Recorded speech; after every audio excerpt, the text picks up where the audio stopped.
प्रधानमंत्री नरेंद्र मोदी के 75वें जन्मदिन के अवसर पर भारतीय जनता पार्टी की ओर से इंग्लिश बाजार मालदा मेडिकल कॉलेज में 15 दिनों तक स्वच्छ भारत अभियान जारी रहेगा। रविवार को सुबह 11 बजे विपक्षी दल के नेता अम्लान भादुड़ी के नेतृत्व में भारतीय जनता पार्टी के दक्षिण मालदा जिला अध्यक्ष अजय गांगुली इंग्लिश बाजार नगर पालिका में मौजूद रहे और दक्षिण मालदा जीएस विश्वजीत रॉय मौजूद रहे और भारतीय जनता पार्टी के कार्यकर्ताओं ने मालदा मेडिकल कॉलेज में साफ सफाई और ब्लीचिंग पाउडर से इलाके की सफाई की।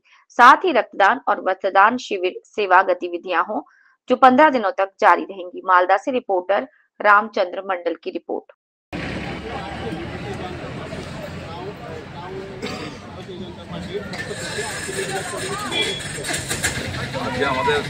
माननीय प्रधानमंत्री नरेंद्र मोदी जन्मदिन 17 तारीख থেকে শুরু হয়েছে সেই আমরা একটা সেবা পক্ষপাল হিসাবে পালন করছি সারা ভারতবর্ষে। তারই অঙ্গ হিসাবে স্বচ্ছ ভারত অভিযান, সেই অভিযানের অঙ্গ হিসাবে আমরা আজকে 2 নগর মণ্ডল আমাদের ইংলিশ বাজার এবং আমাদের কাউন্সিলররা আছেন, জেলা সভাপতি আছেন, সকলে মিলে আমরা মালদা মেডিকেল কলেজ হসপিটাল পরিষ্কার পরিচ্ছন্নতা করছি এই সেবা পক্ষপালের পক্ষ থেকে।